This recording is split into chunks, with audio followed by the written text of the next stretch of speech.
Welcome back to Namely 90s Minute. Every week we look back at a culturally relevant show, movie, or piece of pop culture that probably helped stoke the algorithm.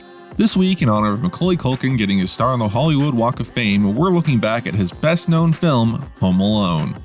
Home Alone is a 1990 Christmas comedy film directed by the guy from the first two Harry Potters and produced by the guy who did the Brat Pack movies. The film stars the kid who dies from a bee sting in My Girl, the guy who asks what kind of funny he is in Goodfellas, Phil from City Slickers, the rival of Tom Hanks in Big, Moira Rose from Schitt's Creek, Big Pete from The Adventures of Pete and Pete, Wallace Wells from Scott Pilgrim vs. the World, and Uncle Buck. The story starts with the McAllister extended family the night before they fly to Paris to spend Christmas there. Kevin, the youngest son of the household everyone is staying at, is constantly ridiculed by his siblings, cousins, and even his uncle. Fed up with this after his older brother ate the last slice of cheese pizza specifically ordered for him before he could have a piece, he attacks his brother, causing a Rube Goldberg level of chaos and destruction in the kitchen where everyone is eating, so he's sent to the attic for the evening. Kevin, in a moment of anger, yells at his mother, saying that he wished his family would disappear. During the night, a power outage occurs which causes all the clocks in the house to reset and turn the alarms off, so the family wakes up in a rush to get to the airport and miscount the number of kids on their way out, leaving Kevin behind on accident. Kevin, being an idiot child, wakes up believing his wish came true and his whole family has disappeared. Not that they forgot him at home to go on their trip to Paris he knew they were going on,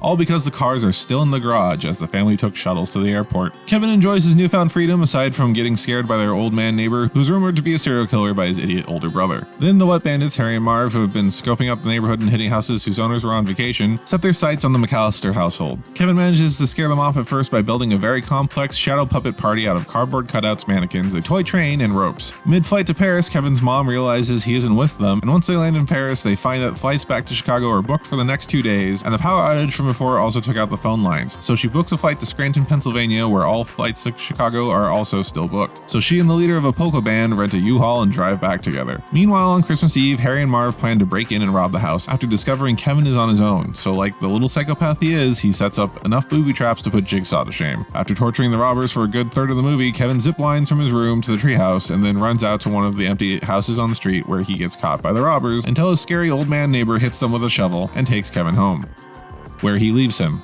with no parental supervision, while the cops take care of the robbers. Kevin wakes up alone on Christmas Day, and then his mom shows up before the rest of the family shows up moments later. And that's Home Alone in a Namely 90s Minute.